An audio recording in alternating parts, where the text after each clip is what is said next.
स्वागत है आपका मेरे YouTube चैनल पर।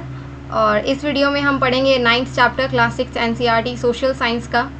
और पिछली वीडियो में हमने चैप्टर 8 पढ़ा था, जिसमें हमने ये पढ़ा कि कैसे कैसे नए विलेजेस, टाउन्स और इन सभी में डेवलपमेंट होने लगा, कैसे ट्रेड आगे बढ़ा। और हमने काफ़ी ऐसी चीज़ों से जाना कि क्या क्या किस टाइम ट्रेड हुआ करता था, किन देशों से हम ट्रेड करते थे, इंटरनेशनल भी ट्रेड होने लगा। तो ये सब डेवलपमेंट्स जो हैं टाउन्स के अंदर कैसे होने लगी, इन चीज़ों के बारे में हमने पिछले चैप्टर में पढ़ा था। अब हम पढ़ेंगे कि नई एम्पायर्स, नई किंगडम्स कैसे कैसे आने लगी और नई एम्पायर्स आई, उनके एडमिनिस्ट्रेशन के टाइम में क्या काम हुआ, किस तरह से वहाँ पर चीज़ें होती थी, कैसे एडमिनिस्ट्रेशन उनका चलता था। ये सब चीज़ें जो हैं हम इस चैप्टर में पढ़ेंगे। तो चलिए शुरू करते हैं। चैप्टर का नाम है new empires and kingdoms, prashastis and what they tell us. ठीक है, प्रशस्तीज के बारे में हम पढ़ेंगे। देखिए आगे मैं आपको बताऊंगी कि प्रशस्तीज क्या होती हैं, पहले हम इसे पढ़ लेते हैं। Arvind was suppose to be acting, आप ये देख सकते हैं ना पिक्चर में, इज अरविंद। ठीक है, so Arvind was suppose to be acting as Samudragupta, a famous ruler of a dynasty known as the Guptas. ठीक है, अरविंद जो है वो अपने स्कूल में, ठीक है, एक्टिंग करने वाले हैं समुद्रगुप्त की। वो एक रूलर थे, गुप्ता रूलर। ठीक है, गुप्ता डायनेस्टी के रूलर थे। जैसा मैं आपको पिछली वीडियोस में बताती आ रही हूँ कि कैसे बहुत लंबे पॉलिटिकल डिसऑर्डर के बाद जो है गुप्ता डायनेस्टी आई, जिसे एक गोल्डन एरा भी कहा जाता है। तो गुप्ता डायनेस्टी के जो काफ़ी फेमस रूलर्स रहे हैं उनमें से एक है समुद्रगुप्त, जो सबसे फेमस रूलर रहे हैं। ठीक है, तो अरविंद जो है एक इस रूलर को जो है एक्ट करेंगे अपने स्कूल में। ठीक है, सो अब हम समुद्रगुप्त के बारे में पढ़ते हैं। हमें we know about Samudragupta from a long inscription inscribed on the Ashokan pillar at Allahabad. हमें समुद्रगुप्त के बारे में ना जानकारी मिलती है इंस्क्रिप्शन से। ठीक है, इंस्क्रिप्शंस मैंने आपको पहले भी वीडियोज़ में बताया है क्या होता है। ये शिलालेख होते हैं, बड़े बड़े पिलर्स होते हैं, पत्थर होते हैं, जिसके ऊपर राजाओं के द्वारा जो है इंस्ट्रक्शंस या फिर अपने बारे में जो जानकारी है इनके थ्रू वो इस पर लिखवाया करते थे। तो इसके थ्रू ही हमें एक अशोकन पिलर है, अशोका के टाइम का एक पिलर है, जिसके ऊपर समुद्रगुप्त के बारे में भी हमें जानकारी मिलती है। इसका मतलब ये नहीं है कि उसको अशोका ने लिखवाया था, उसको गुप्ताज ने लिखवाया होगा अशोकन पिलर को, क्योंकि ये तो मॉडर्न डायनेस्टी के बाद आई थी। ठीक है, मतलब जब कॉमन एरा शुरू हो गई थी, मतलब जैसे मैंने आपको पहले की वीडियोज़ में बताया है कि कैसे BC और AD के बीच में जो मैंने आपको डिफरेंस समझाया है। तो जो मॉडर्न एम्पायर थी वो माइनस एरा में थी, एक तरह से बिफोर कॉमन एरा थी, बट ज़ीरो के बाद जैसे +1 +2 में मैंने आपको बताया कि आगे आगे जो है ईयर्स बढ़ने लगे। तो जो गुप्ता डायनेस्टी है ये 4th और 5th सेंचुरी के आसपास जो है निकल कर आई थी। It was compose as a kavya by Harishena. ठीक है, इसको जो है ये जो इंस्क्रिप्शन है ये काव्य के रूप, मतलब काव्य की तरह इसे कंपोज किया गया है हरिशेन के द्वारा। हरिशेन जो है वो समुद्रगुप्त का दरबारी कवि था और मिनिस्टर भी था। ठीक है, कई पेपर में क्वेश्चन आता है कि जो समुद्रगुप्त का दरबारी कवि कौन था, तो वो हरिशेन था। ठीक है, इन्होंने राजा के बारे में काफ़ी प्रशस्तीज लिखी हैं। This inscription is of a special kind known as a prashasti. इस इंस्क्रिप्शन को हम प्रशस्ति कह सकते हैं। प्रशस्ति जो है वो एक संस्कृत शब्द है जिसका मतलब होता है इन प्रेज ऑफ। प्रेज मतलब प्रशंसा। ठीक है, राजा की प्रशंसा में कहे जाने वाले जो शब्द थे, जिनको इंस्क्रिप्शन मतलब एक तरह से लिखा गया था, तो उन्हें प्रशस्ति कहा गया। ठीक है, जो while prashastis were composed for some of the rulers, you read about in chapter 8, हमने पहले पढ़ा भी है। सातवाहन डायनेस्टी के जो रूलर थे गौतमीपुत्र श्री सतकर्णी, इन्होंने भी ऐसी कई प्रशस्तियाँ अपने लिखवाई हैं। ठीक है, so they become far more important from the time of the Guptas. Samudragupta's prashasti, Samudragupta की प्रशस्ति के बारे में हम पढ़ेंगे। लेट अस सी व्हाट समुद्रगुप्तास प्रशस्ति टेल अस। अब हम देखेंगे कि समुद्रगुप्त जो हैं इनकी प्रशस्ति से हमें क्या इन्फॉर्मेशन मिलती है। पोएट जो है उन्होंने किंग को एक तरह से काफ़ी ग्लोरियस दिखाया है, कई टर्म्स यूज़ की हैं किंग के लिए उसकी प्रशंसा में, कि एज अ वॉरियर दिखाया कि वो एक बहुत बड़े योद्धा थे, उन्होंने बहुत बड़ी बड़ी बैटल्स को जीता। ठीक है, और यहाँ तक कि वो लर्नर भी बहुत अच्छे थे, वो बहुत अच्छे पोएट भी थे। समुद्रगुप्त सीरियसली एक बहुत अच्छे पोएट थे। उनकी एक पिक्चर है वीणा को लेकर, वीणा के साथ, जिससे दिखाया जाता है कि वो एक अच्छे म्यूजिशियन भी थे। तो उसके अंदर काफ़ी सारे ऐसे गुण थे जिसको जो उनके दरबारी कवि हैं हरिशेन, उन्होंने अपनी इन प्रशस्तिज में दिखाया है। यहाँ तक कि उनका जो कंपैरिजन है वो भगवान के साथ भी किया गया है। ठीक है, जो प्रशस्तिज होती थी ये बहुत लंबे लंबे सेंटेंसेस होते थे। तो उसमें से आपको एक, ये देखो सेंटेंस आपको ये बताएगा, ये पूरा एक सेंटेंस है। उनकी प्रशस्ति का। His body was most charming, being covered with the plenteous beauty of the marks of 100 of scars caused by battle access.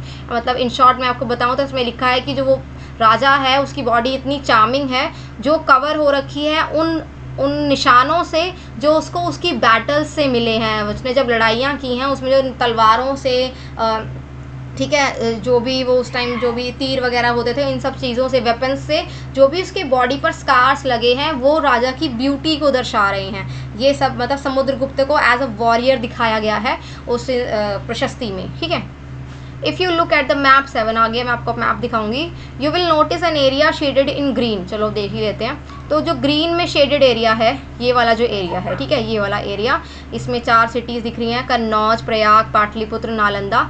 इस एरिया को एक तरह से आर्यवर्त कहा गया, और जो इसके रूलर्स थे वहाँ पर लगभग 9 रूलर्स थे, जिन सभी को उसने उखाड़ फेंका समुद्रगुप्त ने, और उसको अपनी एम्पायर में मिला लिया। ठीक है, फिर आते हैं द रूलर्स ऑफ दक्षिणापथ। ठीक है, दक्षिणापथ वही जो साउथ इंडिया वाला एरिया है, ये देखो जहाँ पर ये रेड डॉट्स वगैरह हैं, ये वाला एरिया। ठीक है, इतना वाला एरिया है ये, इतना। ठीक है, तो जो ये वाला एरिया था इसको मतलब यहाँ पर कुछ कैपिटल्स थी, इन सभी को जो है समुद्रगुप्त ने इन यहाँ के राजाओं से लड़ाई करके उनको भी अपने अंडर कर लिया था। बट फिर भी उन्होंने उनको रूल करने दिया कि चलो तुम रूल कर लो, क्योंकि इतना बड़ा एरिया जो है ना कहीं राजा भी खुद ना संभाल पाते, तो वो क्या करते थे, बैटल्स करते थे, लड़ाई करते थे और अपनी एक पावर दिखा देते थे कि हाँ मैं तुमसे ज़्यादा पावरफुल हूँ। वो राजा उनसे हार जाते थे, उनके आगे सरेंडर कर देते थे, तो वो उनको दोबारा उनकी जो किंगडम होती थी वो लौटा देते थे कि तुम राज करो। बट कहीं ना कहीं एक उस बड़े मतलब उस जो जीतने वाला राजा होता था उसका उन पर एक कंट्रोल होता ही था। The inner circle of neighbouring states जैसे है असम, कोस्टल बंगाल, नेपाल, ठीक है, ये सब हैं जो हैं ये, और बाकी जो नॉर्थ वेस्ट का एरिया है इसके अंदर, ये देखो, हाँ ये सारा, ये वाला पर्पल वाला एरिया, तो ये सारा जो एरिया था ये सभी, हाँ ये सभी जो थे गुप्ता एम्पायर के अधीन ही थे, और ये इनके लिए ट्रिब्यूट्स लेकर आते थे, इनके ऑर्डर्स को फॉलो करते थे, और इनके कोर्ट्स में भी आया करते थे, इनके दरबार को भी अटेंड करते थे। ठीक है, and the rulers of the outlying areas marked in blue on the map. ये देखो, ये जो आउटलाइंग वाला एरियाज है ये काफ़ी ज़्यादा हमसे काफ़ी दूर पड़ रहा है इंडिया से। ठीक है, तो जो ये वाला एरिया था यहाँ पर डिसेंडेंट्स थे किसके, कुषाणों के और शकास के। जैसे कि मैंने आपको पहले वीडियो से बताया है ना कि जो शकास थे और कुषाण वगैरह थे ये मौर्यन एम्पायर के बाद आए थे और गुप्ता एम्पायर से पहले आए थे। काफ़ी इसमें भी 1-2 राजा रहे जिन्होंने काफ़ी अच्छी एम्पायर संभाली, लेकिन धीरे धीरे जो उनके आगे के डिसेंडेंट्स थे वो इतने पावरफुल नहीं थे, थोड़े बहुत ऐसे ही थे। तो यहाँ पर ये कुषाणास वगैरह इनके डिसेंडेंट्स जो हैं वो अपना रूलिंग कर रहे थे थोड़ी बहुत। और जो रूलर ऑफ श्रीलंका था उसने भी गुप्तास के आगे सबमिट कर दिया था और अपनी बेटियों को भी ऑफ़र किया था मैरिज के लिए समुद्रगुप्त को। ठीक है, तो ये 4 ऐसे एरियाज़ थे, इसके बारे में आपको बताया गया है। ठीक है, ये इंपॉर्टेंट सिटीज़ थी, थानेसर वगैरह, ये सब मथुरा वगैरह। ये जो नॉर्थ इंडिया वाला एरिया था ना, यहाँ पर ज़्यादा एक तरह से उनकी वो थी। फिर आती है जीनियोलॉजीज़। ठीक है, द मोस्ट प्रशस्ति also mention the ancestors of the rulers. Mostly जो इंस्क्रिप्शंस हैं, प्रशस्तिज हैं, वो इन रूलर्स के एंसेस्टर्स यानी कि इनके पूर्वजों को मेंशन करती हैं। इसके थ्रू हमें ये पता चलता है कि इनके फादर कौन थे, इनके ग्रेट ग्रैंडफादर कौन थे, ग्रैंडफादर कौन थे, इनकी मदर और फादर कौन थे। ठीक है, तो इससे हमें इनकी जानकारी मिलती है। तो हमें पता चलता है कि जो समुद्रगुप्त हैं इनकी जो माता थी उनका नाम था कुमारा देवी, जो लिच्छवी गण से बिलोंग करती थी, और उनके जो फादर थे उनका नाम था चंद्रगुप्त, जो फर्स्ट रूलर थे गुप्ता डायनेस्टी के, जिन्होंने महाराजा धीराज की उपाधि धारण की थी। ठीक है, और इस टाइटल को समुद्रगुप्त ने भी मतलब यूज़ किया था, महाराजा धीराज। ठीक है, तो his great grandfather and grandfather are mentioned simply as maharajas, और जो उसके ग्रैंडफादर और ग्रेट ग्रैंडफादर थे वो अपने नाम के आगे सिर्फ महाराजाज लगाते थे। ठीक है, तो कहीं ना कहीं पूरी फैमिली ही काफ़ी ज़्यादा इम्पॉर्टेंट मतलब थी। ठीक है, तो Samudragupta in turn figure in the genealogies of later rulers of the dynasty such as his son Chandragupta द्वितीय। हमें चंद्रगुप्त द्वितीय के बारे में भी जानकारी मिलती है उसके इंस्क्रिप्शंस और कॉइन्स के थ्रू। उसने वेस्टर्न इंडिया पर एक्सपेडिशन किया था, शकास को ख़त्म किया था। ठीक है, और जो हम ये भी पता चलता है कि जो उसके कोर्ट में काफ़ी ज़्यादा पढ़े लिखे जो लोग हैं वो हुआ करते थे। इसके बारे में हम चैप्टर 10 में पढ़ेंगे आगे, अभी हम समुद्रगुप्त के बारे में पढ़ रहे हैं। तो यहाँ पर ये रही गुप्ता डायनेस्टी, गुप्ता डायनेस्टी के डिक्लाइन के बाद थोड़े ही कुछ टाइम बाद जो है आई थी नॉर्थ इंडिया में पुष्यभूति डायनेस्टी, जिसमें फेमस राजा रहा है हर्षवर्धन। तो Harshavardhana and the Harshacharita. While we can learn about the Gupta rulers from their inscription, जैसे कि हमने गुप्ता रूलर्स के बारे में उनके इंस्क्रिप्शंस और कॉइन्स के थ्रू जाना। जो गुप्ता रूलर्स है ना, इनके कॉइन्स भी बहुत फेमस थे। राजाओं के बारे में हमें इनके कॉइन्स के थ्रू भी काफ़ी जानकारी मिलती है। तो ऐसे ही हमें हर्षवर्धन के बारे में जानकारी मिलती है बायोग्राफीज से, ठीक है। जो इसकी जो बायोग्राफी है वो इसके कोर्ट पोएट बाणभट्ट ने लिखी थी, ठीक है, जिसका नाम था हर्षचरित, और इसको संस्कृत में लिखा गया था। पेपर में क्वेश्चन आता भी है कि जो हर्षचरित है वो किसने लिखी थी, तो वो बाणभट्ट ने लिखी थी। और कुछ हमें जानकारी जो है वो मिलती है ह्योनसांग से। ह्योनसांग जो है वो एक चाइनीज़ ट्रैवलर था जो हर्षवर्धन के शासनकाल में आया था, और उसने भी काफ़ी डिटेल में जो भी चीज़ें उस समय देखी वो सभी अपने अकाउंट्स में लिखी हैं, ठीक है। Harsha was not the eldest son of his father. देखिए, जो हर्षवर्धन था वो अपने फादर का सबसे बड़ा बेटा नहीं था, बट फिर भी वो थानेसर का राजा बना क्योंकि उसके फादर और उसके बड़े भाई की मृत्यु हो गई थी। कहानी इन शॉर्ट ये है कि जो हर्षवर्धन था वो पुष्यभूति डायनेस्टी मतलब प्रभाकर वर्धन का बेटा था। प्रभाकर वर्धन के 2 बेटे थे, हर्षवर्धन और राज्यवर्धन, और उनकी एक बेटी थी, ठीक है, तो राजश्री, ठीक है। तो राजश्री की जो शादी है वो गृहवर्मा से हुई थी, कन्नौज के राजा से, और उसकी जो लड़ाई है वो बंगाल के रूलर शशांक से हुई, जिसमें शशांक ने कन्नौज के राजा गृहवर्मा को मार दिया, यानी कि एक तरह से जो हर्षवर्धन है उसकी बहन के पति को मार दिया, ब्रदर इन लॉ को मार दिया। तो हर्षवर्धन ने क्या किया, मतलब जो हर्षवर्धन का बड़ा भाई था राज्यवर्धन, वो शशांक से लड़ने गया और शशांक ने उसको भी मार दिया। तो उसके बाद हर्षवर्धन ने काफ़ी कम एज में अटैक किया शशांक पे, बंगाल के राजा पे, और उससे जीत हासिल की। तो इस तरह से उसने बंगाल पर भी काफ़ी हद तक अपना कब्जा कर लिया, मगध को भी कन्क्वायर कर लिया था। बट इतना आगे जाके वो इतना सक्सेसफुल भी नहीं हुआ। उसने डेक्कन की तरफ कब्जा करने की कोशिश की, जहाँ पर अब बात कर रहे हैं हम साउथ इंडिया की तरफ। वो साउथ इंडिया की तरफ आने की कोशिश करने लगा जहाँ पर 2 डायनेस्टीज चल रही थी, पल्लव और चालुक्य। तो उसने चालुक्य डायनेस्टी, मतलब चालुक्य जो राजा थे उस टाइम, चालुक्यस का जो रूलर था वो था पुलकेशिन, जिससे हर्षवर्धन की लड़ाई होती है, जिसमें हर्षवर्धन की हार होती है, ठीक है। फिर अब हम साउथ इंडिया की तरफ आ ही गए हैं तो हम साउथ इंडिया के बारे में ही पढ़ लेते हैं। द पल्लवास, चालुक्याज एंड पुलकेशिन्स प्रशस्ति। उस टाइम 2 डायनेस्टीज जो थी, इंपॉर्टेंट रूलिंग डायनेस्टीज थी साउथ इंडिया की उस टाइम पर, जब हर्षवर्धन चल रहा था नॉर्थ इंडिया में, ठीक है। तो the king of the Pallava spread from the region around their capital Kanchipuram, ठीक है। जो पल्लवों की जो किंगडम थी वो उनकी जो कैपिटल सिटी थी कांचीपुरम, उसके एरियाज़ में फैली हुई थी, कावेरी नदी के डेल्टा तक। और जो चालुक्य थे उन्होंने जो रायचूर दोआब है उसके आसपास अपना पूरा एरिया फैलाया हुआ था। कृष्ण और तुंगभद्रा नदी भी जो है उनके एरिया में ही आती थी। तो Aihole, the capital of the Chalukyas, चालुक्यों की कैपिटल थी एहोल, जो आज आपको कर्नाटका में मिलेगी, ठीक है। ये एक इम्पॉर्टेंट ट्रेडिंग सेंटर था। इसको एज अ रिलीजियस सेंटर भी डेवलप किया गया, यहाँ पर बहुत सारे मंदिर बनाए गए। तो जो पल्लव और चालुक्य थे वो फ्रीक्वेंटली एक दूसरे से ही लड़ते रहते थे, एक दूसरे की लैंड को एक्वायर करने के लिए ही एक दूसरे पर अटैक करते रहते थे।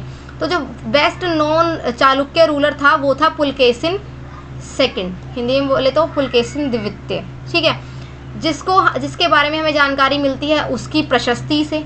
उसकी प्रशस्ति किसने लिखी थी? उसके दरबारी कवि रवि कीर्ति ने लिखी थी, ठीक है।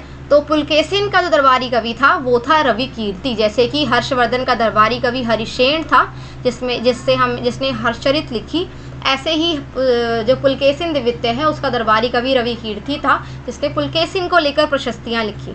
तो उसने उसमें उसके एंसेस्टर्स के बारे में भी बताया कि लगभग 4-5 जनरेशंस थी ये, और जो पुलकेशिन है इसने अपने अंकल से ये किंगडम को एक तरह से लिया था।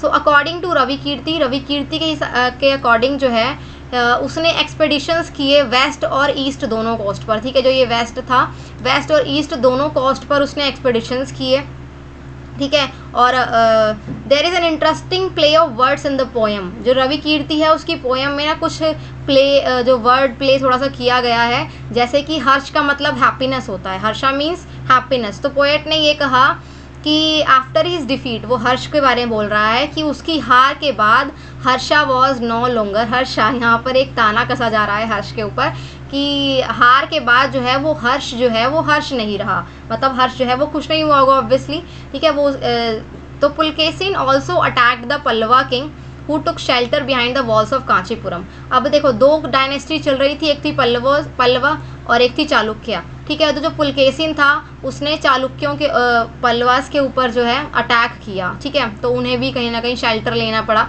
कांचीपुरम में जाकर, कांचीपुरम उनकी कैपिटल थी। So but the Chalukya victory was short lived. चालुक्यों की भी जो ये जीत है ज़्यादा टाइम तक नहीं चली।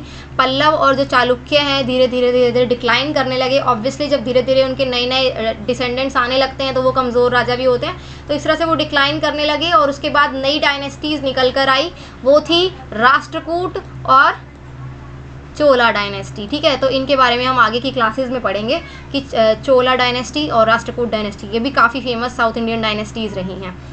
How are these kingdom administered. अब हम ये पर समझते हैं कि कैसे इन किंगडम्स का एडमिनिस्ट्रेशन किया जाता था।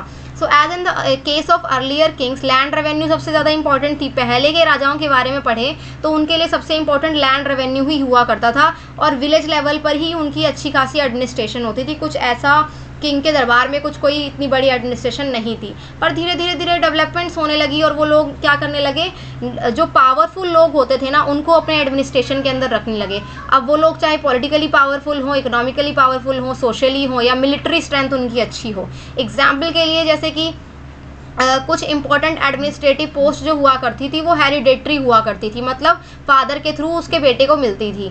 तो जो हरिशेन था उसको भी ये जो पोस्ट मिली थी महादंड नायक की, चीफ जुडिशियल ऑफिसर की, वो उसे अपने फादर से ही मिली थी, ठीक है। वो उसका पोएट भी था, चीफ जुडिशियल ऑफिसर भी था, और भी कई पोस्टें उसके पास थी। अब ये कह रहा है कि 1 पर्सन हेल्ड मैनी ऑफिस, एक पर्सन जो होता था वो बहुत सारे ऑफिस को हेल्ड करता था। तो महादंड नायक होने के साथ साथ वो कुमार अमात्य भी था, इसका मतलब है कि वो एक इम्पॉर्टेंट मिनिस्टर था, और वो संधि विग्रहिका भी था, यानी कि वो minister of war and peace भी था। तो एक पर्सन ने बहुत सारी पोस्ट एक तरह से होल्ड की हुई थी। So besides important man were probably had a से इन द लोकल एडमिनिस्ट्रेशन, और लोकल एडमिनिस्ट्रेशन के अंदर भी कई लोग हुआ करते थे, जैसे कि नगर श्रेष्ठ वगैरह, ठीक है। तो इस तरह से उनकी जो एडमिनिस्ट्रेशन थी वो काफ़ी डेवलप्ड हो चुकी थी। So these policies were reasonably effective but sooner और लेटर। देखो ये जो पॉलिसीज़ थी कहीं ना कहीं बहुत इफेक्टिव थी राजा के उसमें, कि उसने इतना अच्छा खासा एडमिनिस्ट्रेशन बनाया था, उनके ऑफिशियल्स बहुत ज़्यादा पावरफुल थे, बट कहीं ना कहीं वो कमज़ोर गलत भी हुई राजा के लिए ही उल्टा, क्योंकि वो लोग इतने ज़्यादा कई बार स्ट्रांग हो जाते थे, इतने पावरफुल हो जाते थे कि वो अपनी ही इंडिपेंडेंट किंगडम बना लेते थे, ठीक है। A new kind of army, ये इसमें जो उसमें बोला गया है ना कि देखो ये अपनी नई किंगडम्स बना लेते थे, ये भी चीज़ें आगे जाके आपको देखने को मिलेगी। जब आप डीप में हिस्ट्री को पढ़ेंगे ना तो आप देखेंगे कि कैसे राजा के साथ काम करने वाले मंत्री ने ही राजा को मारकर खुद ही वो राजा बन गया, और कैसे उसने अपनी एक वास्ट एम्पायर खड़ी कर दी, ठीक है। तो ये सब चीज़ें धीरे धीरे आगे होने लगी। जब ऑफिशियल्स ही इतने मजबूत बनने लगे तो वो खुद ही एक नई एम्पायर खड़ी करने लग गए, या फिर राजा को मारकर उसकी एम्पायर को हड़पने लगे। A new kind of army, like earlier rulers, जो पहले के रूलर हुआ करते थे वो एक वेल ऑर्गेनाइज्ड आर्मी रखते थे, एलिफेंट्स वगैरह ये सब चीज़ें। तो there were military leaders who provided the king with troops whenever he needed them. अब क्या होने लगा कि जो कुछ मिलिट्री लीडर्स हुआ करते थे जो राजा को एक तरह से जो सेना हुआ करती थी वो दिया करते थे जब राजा को सेना की ज़रूरत होती थी। तो उनको रेगुलर सैलरी नहीं दी जाती थी, बल्कि राजा उनको ज़मीनें दिया करता था। तो उस ज़मीन से वो लैंड रेवेन्यू कलेक्ट करते थे और उस ज़मीन का यूज़ करते थे सोल्जर्स को मेंटेन करने के लिए, जो इक्विपमेंट वगैरह यूज़ किए जाते हैं वॉर में उसके लिए। और इस तरह से वो लोग, उनको क्या कहा जाता था, उनको सामंत कहा जाता था, ठीक है। तो जब भी किसी ऐसी किंगडम में जहाँ पर रूलर अगर थोड़ा सा भी वीक दिखता था ना, तो सामंत जो है वो खुद ही इंडिपेंडेंट बनकर अपनी किंगडम बना लेते थे, ठीक है। Assemblies in the southern kingdom, the inscription of the Pallavas mention a number of local assemblies. जो पल्लवास के इंस्क्रिप्शंस हैं ना उसमें हमें लोकल असेंबलीज़ के बारे में भी जानकारी मिलती है कि कैसे वहाँ पर सभाएं हुआ करती थी। और मोस्टली जो सभा हुआ करती थी ना, ये ब्राह्मण जो लैंड ओनर्स हुआ करते थे ना उनकी ही हुआ करती थी। ये लोग जो डेवलपमेंट गाँव में करनी है, रोड्स बनाने हैं, टेम्पल्स बनाने हैं, इन चीज़ों को लेकर सभाएँ किया करते थे। द उर वॉज अ विलेज असेंबली, उर भी एक विलेज असेंबलीज थी जहाँ जिसमें जो लोग हुआ करते थे ना वो होते थे जो ब्राह्मण नहीं हुआ करते थे। ब्राह्मण के अलावा जो दूसरे लैंड ओनर्स हुआ करते थे उनकी असेंबली को ऊर कहा जाता था। और जो नगरम होता था उसका मतलब होता था कि जो मर्चेंट्स होते हैं ना, व्यापारी होते हैं, उनकी ऑर्गेनाइजेशन को नगरम कहा जाता था। यहाँ पर कुछ छोटे छोटे टर्म्स हैं जो यूज़ की जाती थी, वो इसके अंदर लिखी गई हैं। आप इसको नोट्स में भी लिख सकते हैं कि ये किसको कहा जाता था, ये क्या होती थी, ऐसी ऐसी चीज़ें आप लिख सकते हैं, ठीक है। Ordinary people in the kingdom, we can catch an occasional glimpse of the lives of ordinary people from plays and other accounts, ठीक है। अब हमें कुछ जानकारी देखो, जैसे कि अगर आज के बारे में जानना हो किसी ने फ्यूचर में जाकर, तो हम आज के बुक्स, प्लेज, नाटक, इन सभी को देखकर हम लोकल लोगों के बारे में जानकारी पा सकते हैं ना, कि लोग कैसे रहा करते थे, कैसे कपड़े पहनते थे, कैसे उनकी लाइफस्टाइल हुआ करती थी, ठीक है। तो ऐसे ही उस समय के प्लेस को देखकर, जो उस टाइम नाटक वगैरह हुआ करते थे, उनको देखकर हम जानकारी लगा सकते हैं कि कैसे जो है पहले प्लेस वगैरह डिपिक्ट किया। सॉरी गाइस, आप लोग इस बैकग्राउंड की आवाज़ को इग्नोर करना, ये मेरा डॉग है, ठीक है। सो वो किंग की लाइफ को जो है एक तरह से डिपिक्ट करते थे, ठीक है। Ordinary people in the kingdoms, we can catch an occasional glimpses of the lives of ordinary people from plays। देखो जैसे इसमें कहा गया है कि जो हम ऑर्डिनरी लोग हैं ना, उनके बारे में हमें जानकारी जो है हम समझ सकते हैं उन प्लेस के थ्रू। जो प्लेस वगैरह उस टाइम पर डिपिक्ट वगैरह किए जाते थे, जो नाटक वगैरह लिखे जाते थे। And Kalidas is known for his place depicting life in the Kings court. Kalidas जो है उनको उनके नाटकों के लिए जाना जाता था। वो राजा के दरबार में कई नाटकों को प्रदर्शित करते थे, और उनके नाटक का इंटरेस्टिंग जो फीचर होता था कि उसमें जो राजा हुआ करते थे और जो ब्राह्मण हुआ करते थे वो आपस में बात करते थे संस्कृत भाषा में, लेकिन जो बाकी के जो नॉर्मल आदमी और जो बात करते थे आपस में, वो लोग प्राकृत भाषा का यूज़ किया करते थे, प्राकृत भाषा जो सभी को समझ आती थी।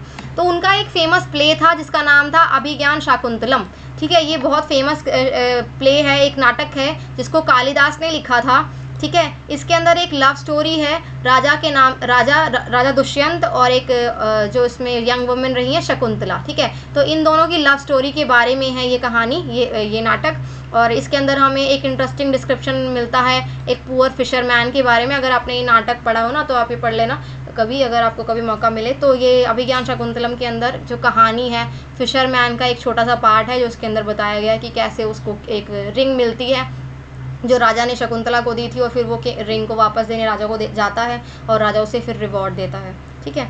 The Chinese pilgrim Fa Hian notice the plight of those who were treated as untouchable by the high and the mighty. देखो जैसे हमें कालिदास के नाटक से जानकारी मिली, ठीक है, ऐसे ही जो फाहियान था, चाइनीज़ पिलग्रिम था, ये भी आया था उस टाइम पर। तो इसके अकाउंट्स के थ्रू हमें ये जानकारी मिलती है कि कैसे उस टाइम जो डिस्क्रिमिनेशन है वो धीरे धीरे जन्म ले चुका था उस समय में, और अनटचेबल्स के साथ बहुत ही गलत बिहेवियर किया जाता था। उनको सिटी के जो लास्ट जो एंड एरियाज़ होते हैं ना, उसमें रहने के लिए उनको मजबूर किया जाता था, उनको वहाँ रखा जाता था कि वो वहाँ रहें अनटचेबल्स। और अगर कोई पर्सन को किसी काम के लिए मार्केट के अंदर एंटर भी करना होता था ना, तो उन्हें एक लकड़ी की साउंड करते हुए एंटर करना होता था ताकि कोई गलती से उनको टच ना कर ले, ताकि कोई उनको गलती से देख ना ले। ये सब चीज़ें जो है ये रूल रेगुलेशन उनके लिए बनाई गई थी। तो इससे भी हमें ये जानकारी मिलती है कि कैसे उस समय जो है हाई क्लास और लोअर क्लास जो है ये एक तरह से डिस्क्रिमिनेशन बना दिया गया था, ठीक है। वो सब चीज़ें भी हमें इनके थ्रू मिलती है जानकारी। जो हमारे जो खुद के सब कॉन्टिनेंट के जो हमारे इंडिजीनियस जो राइटर्स या पोइट्स हुआ करते थे, उनके थ्रू आपको ये चीज़ें नहीं पता चलेंगी, क्योंकि वो तो अपने राजा के किंगडम की बढ़ाइयाँ ही करेंगे। लेकिन जो बाहर से आए हुए ट्रैवलर्स थे, उन्होंने पूरी सच्चाई दिखाई है। उनको जो जो चीज़ नज़र आई, जो चीज़ अजीब लगी, सब कुछ उन्होंने अपने अकाउंट्स में लिखा है, ठीक है। तो बाण भट्ट ने जो है किंग की आर्मी के बारे में लिखा है कि जैसे किंग जो है वो कैसे मतलब अपनी आर्मी को लेकर बाहर निकलते थे। आपने कई मूवीज़ में भी देखा होगा कि राजा कैसे बड़ा सा जुलूस निकालते हुए बड़े बड़े एलिफेंट्स को लेकर ऐसे निकलता है, और जो प्रजा होती है वो उसके आगे झुकती है और उसको ट्रिब्यूट देती है, गिफ्ट्स वगैरह देती है। तो यही सब चीज़ें इस पैराग्राफ में लिखी हुई हैं, ठीक है।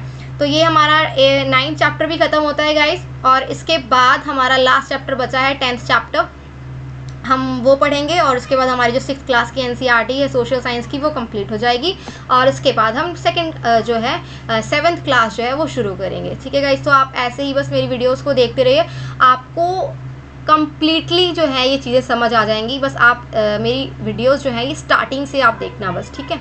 Okay, thank you guys.